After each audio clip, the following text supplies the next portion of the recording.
Hello, I'm drinking Lawson's juice stand. This is what they call a blood orange India Pale Ale, 5% alcohol, and I think this is the first time they've distributed it outside of Vermont, brewed in Waitsfield, Vermont. This uses oats wheat, copious amounts of citra, and multiple doses of blood orange, which is weird because, blood orange is named for its very deep red color, and this is obviously not red at all. And there have been plenty of other beers made with blood orange, or they call themselves blood orange beers, and they don't look blood orange color at all. I don't really understand. They just say, multiple doses of blood orange. Does that mean they only use the zest? I kind of doubt it, because the zest wouldn't really add it. The blood orange color is in the flesh and juice. But I don't really care that much as long as it tastes good. But I often think that the citrus IPAs with added citrus are kind of a little bit redundant, because hops tend to have lots of citrus and lots of citrus bitterness kind of going on already. I'm really into IPAs that use like real mango, that sort of thing. The draft only mango IPAs at Treehouse are some of my favorites. But there you go. It's very pale, not very hazy at all. It's not clear though. And it's very fresh. Canned July 2nd. So I guess it's exactly 20 days ago. So very fresh still though. And kept cold.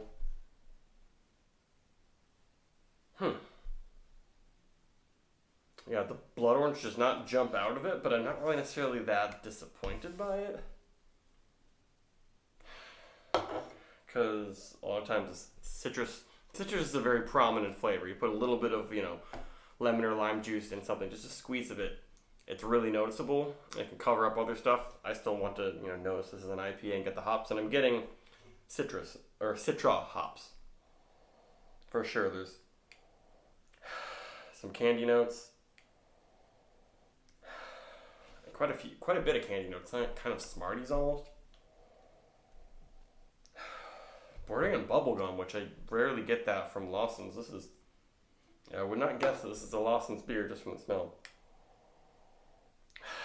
But it does have that like slight candy sort of note that they get from their yeast, but they don't use a very prominent, strong yeast, at least in comparison to most New England IPA producers. And I don't even know if I'd call this really a traditional New England IPA, a la going back 10 plus years.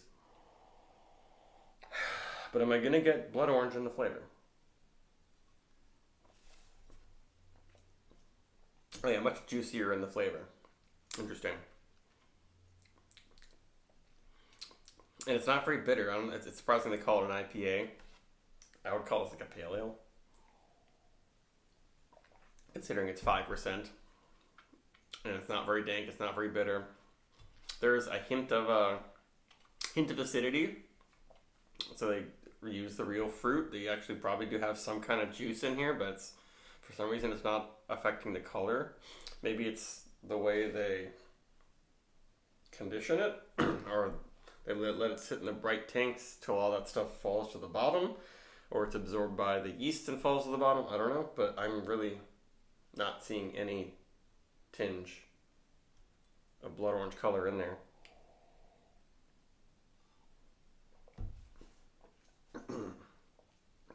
Yeah, there's definitely a good amount of hop flavor. It's quite sweet. I kind of wish it was a little less sweet, maybe. It is not ice cold, but I think it's definitely cold enough.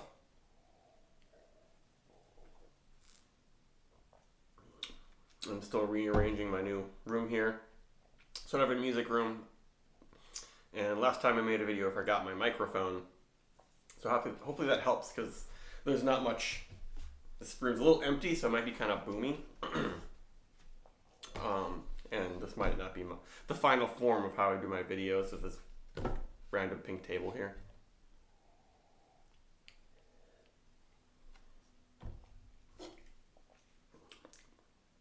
Yeah, I guess now I'm getting a good amount of bitterness. It's building up.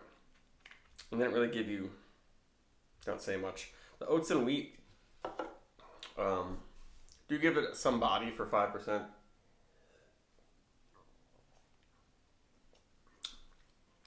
Yeah, I wouldn't say it's watery exactly. And that hint of acidity does help. A lot of times, especially with super hazy IPAs, if you add some acidity to all that haze and dry hopping, that can be chalkiness, and these combined sort of chalkiness, texture, and acidity can be really astringent. This is not that way. This is just like, it's not definitely not an IPA shandy, excuse me, but I do like that it's not just them adding flavoring. Even though it looks like they just added blood orange flavoring, I can tell it's the real fruit.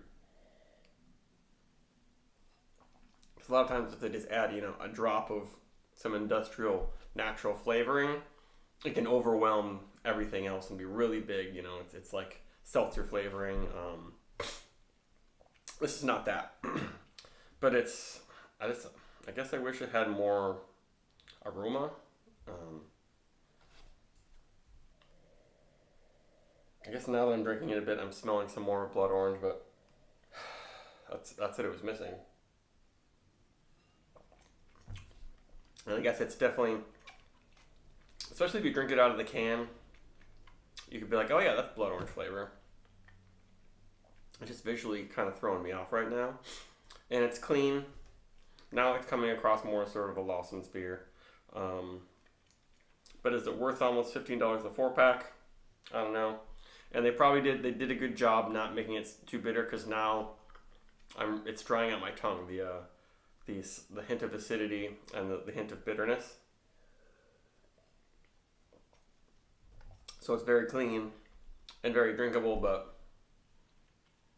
I guess it's a little different from what I've had, but is it that much different? Is it really worth it? I don't know. That's the big thing with when I buy a new Lawson's beer. It's like, is it just the name that is really making it worth spending the extra money on it? Which also, of course, breweries charge so much for IPAs these days. But I always look at theirs and I'm like, this seems like they aren't using a huge amount of hops, and it's not an explosion in your face. But they always make clean, drinkable, well fermented, well put together beers for sure. This is definitely at least a 4 beer.